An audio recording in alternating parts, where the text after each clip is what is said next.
Bonjour les amis et bienvenue pour cette nouvelle recette. On va préparer aujourd'hui de la purée de pommes de terre fraîche maison. Pour faire une bonne purée, on prendra de la pomme de terre binge de préférence. C'est celle que je prends, que je préfère pour les frites et pour la purée de pommes de terre, c'est ce qu'il nous faut. On va voir la liste des ingrédients qui devraient apparaître ici. Alors, tous ces ingrédients, bien sûr, si on n'aime pas la crème, on peut retirer la crème, on peut mettre plus ou moins de beurre, tout est modulable en cuisine. Donc, on va passer tout de suite à la préparation. Je mets de l'eau froide.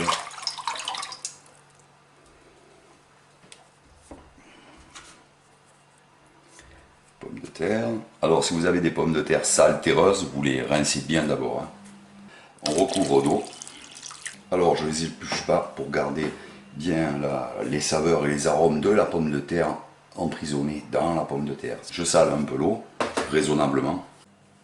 Alors, pendant que les pommes de terre cuisent, je vais préparer mon petit lait qui va aller avec les pommes de terre. Donc, j'ai dans une casserole mon lait. Je mets une cuillère à café de crème fraîche épaisse. Je mets la valeur d'une demi-cuillère à café à peu près par kilo de pommes de terre. On va ajouter une petite pointe de muscade, toujours pour ne pas saper l'arôme de la pomme de terre. Il ne reste plus qu'à ajouter le beurre.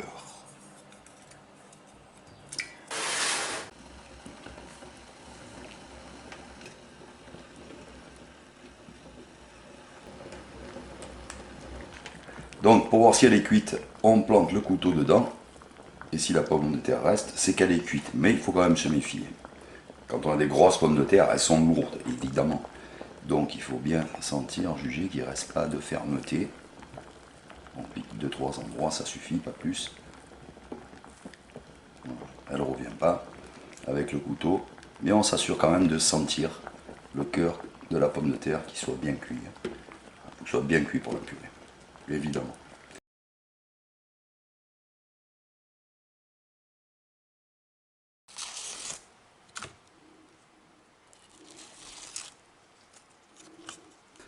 Ensuite, on prend sa casserole propre, nettoyée, une passoire étamine.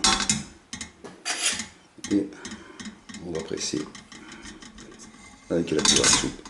Hop, tout simplement comme ça. On peut prendre aussi un moulin à légumes, sans problème. Voilà, la pomme de terre commence à passer. Eh bien, il faut tout passer comme ça. Ça va très vite, parce que quand elle est bien cuite, comme ça, c'est généralement très rapide. Donc, s'il restait des yeux ou des petites parcelles de peau, elles vont être retenues par la passoire, évidemment. Vous pouvez prendre aussi un moulin à légumes, ça va un peu plus vite. C'est plus embêtant à nettoyer, donc on s'y retrouve pas forcément, toujours. On va mettre à chauffer le lait, où on a mis le beurre et la crème et le sel.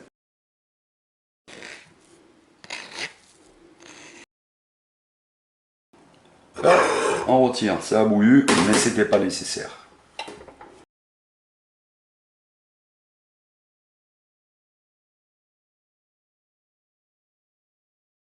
Voilà, pomme de terre passée, on va incorporer le petit lait, petit à petit là, notre petit lait assaisonné. Et on remet la spatule pour incorporer délicatement.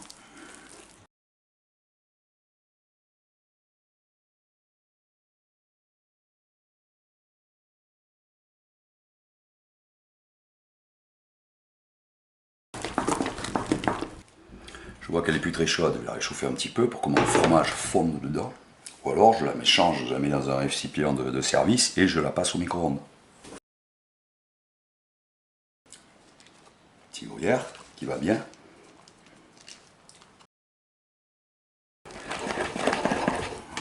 C'est chaud, il commence à fondre, je me retire.